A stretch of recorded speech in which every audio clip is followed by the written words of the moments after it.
choose the humble and raise them high. You choose the weak and make them strong.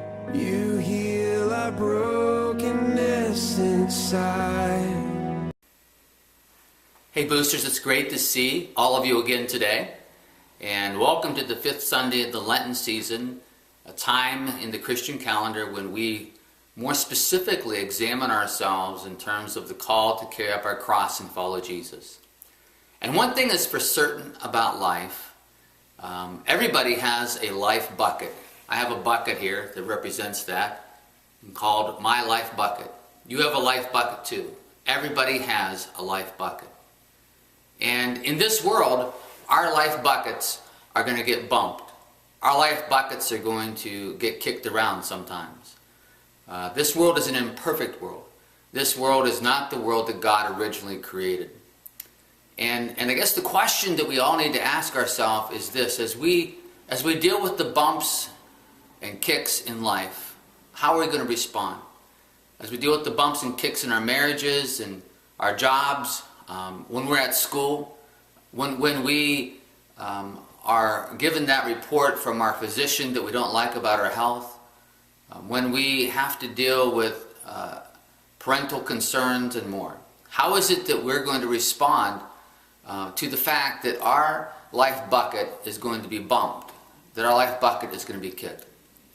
Now we know that obviously if everybody has a life bucket, then there's something inside the life bucket. And when our life bucket is bumped or kicked, what happens to be on the inside of our life bucket is what will splash out of us. Now think about that a moment. What splashes out of you when your life bucket gets bumped or kicked? We have two choices as a follower of Jesus. We can do life in our own strength and constantly battle, or we can choose to do life in Jesus' strength. We have a wonderful gift that has been given to us. Every Christian has the access of the Spirit. Every Christian has been given the Spirit of God. That is God's power for us to live a victorious Christian life. And it's not a question of whether or not we have access to God's power. The question is whether we access it, whether we tap into it. Jesus said, "I am the vine, and you are the branches. If you remain in me, and I in you, you will bear much fruit. But apart from me, you can do nothing." So my question to all of us today as we move through this week and think about the message that we've heard this past Sunday is this. And that is, as our buckets get kicked, whose power are we going to trust in? Our own? Or are we going to trust in the power of the Holy Spirit?